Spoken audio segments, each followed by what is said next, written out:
मोदीजींनी सांगितलं म्हणून आमच्याकडे चुलीवर स्वयंपाक चालू आहे, गॅसची बचत चालू आहे असं म्हणायला हरकत नाही. आता गावाकडे असल्यावर आपण हे सगळे ॲडजस्ट करू शकतो, पण शहरातल्या लोकांनी काय करायचं, तर मग इथे भाज्या वगैरे सगळं मी गॅसवर बनवून घेतलं होतं आणि चपात्या मग चुलीवर बनवायला घेतल्या. तर मोदीजींचं थोडं ऐकावं म्हटलं आणि चुलीवर स्वयंपाक करावा. तर तसं काय नाही आहे, तर खूप करायच्या होत्या, मग त्यामुळं म्हणलं आतमध्ये गरम पण फार होते, मग बाहेर छान चूल मांडलेलीच आहे तर ते स्वयंपाक करून घ्यावा छान असा, मस्त हवेशीर होते आणि मुलं पण आजूबाजूला खेळतात लेकरं सगळी, त्यामुळे म्हणलं आज चुलीवरच करूया. खूप दिवसांनी चूल पेटवली होती आणि ननंदबाई आल्या होत्या, त्यामुळे 4-5 माणसं वाढलेली, 3-4, तर त्यामुळे मग म्हणलं थोडासा जास्त आहे तर करूया चुलीवर आणि सगळ्यांशी गप्पा छप्पा मारत छान चुलीवर स्वयंपाक होऊन जाते, त्यामुळं मग म्हटलं करूया.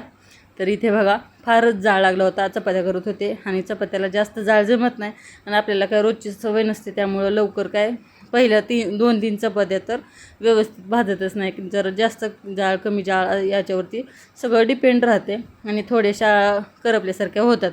मग पुन्हा एकदा सेटिंग लागली छान की मग मस्त होतात चपात्या.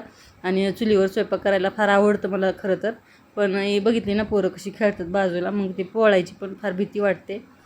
अचानक एखादं लाकूड वगैरे बाहेर काढलं तर मला किंवा त्यांना कोणाला तर पोळायचं असं वाटतं, त्यामुळं मग कधी तरच असं पेटवते, का तर कोणी घरी असेल त्याला लक्ष द्यायला, तर मग चुलीवर असतो माझा स्वयंपाक. किंवा मग मटण वगैरे असेल तर मग चुलीवरती होतो. तर इथे छान अशा सगळ्या चपात्या करून घेतल्या.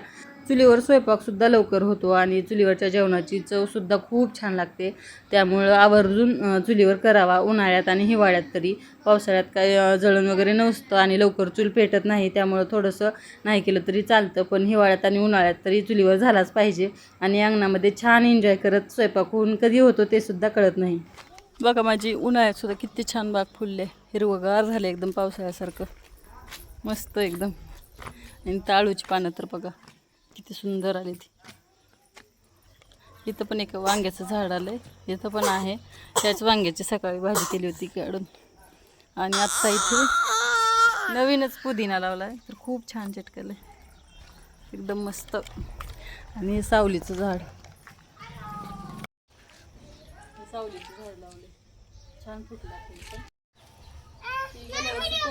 कोय खाऊन टाकलेली आंबा बघा. एक गाडी द्या आपल्या तुला,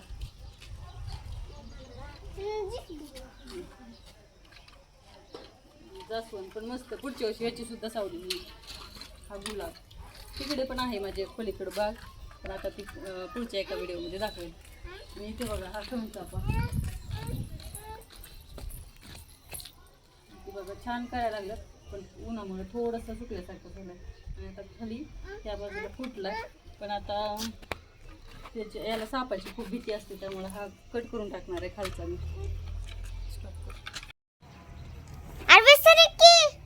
बसा इथं करून पिलू, इथं बसा, इथं खेळा, या या चला.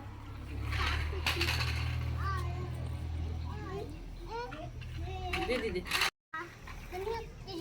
इथं खेळा तुम्ही. मी पार्ले बिस्किट, बरं छान टोस्ट आणि बिस्किट घेऊन आले मी, खेळा इथं.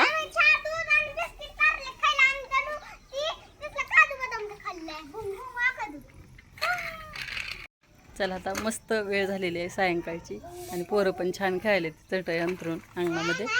तोपर्यंत आता मी छान चहा करते आणि पोरांना पण चहा बिस्किट वगैरे खायला देते, म्हणजे खूप वेळ खेळते माझा स्वयंपाक वगैरे होईपर्यंत. तर आता चला आतमध्ये. इथे मला तुम्हाला एक गोष्ट दाखवायची आहे, ती तुम्हाला सुद्धा खूप उपयोगाला येईल, त्यामुळे तुम्ही ऑर्डर करू शकता. तर ही लॉन्ड्री बॅग मी ऑर्डर केलेली, तर मला खूप उपयोग झाला हिचा.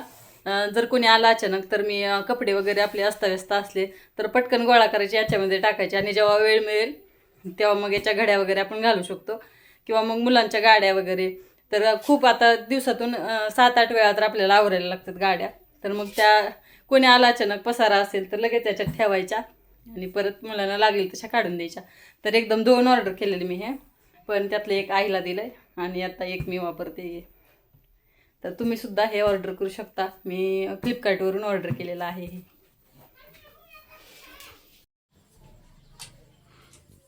चला पोरांनो चहा घ्या.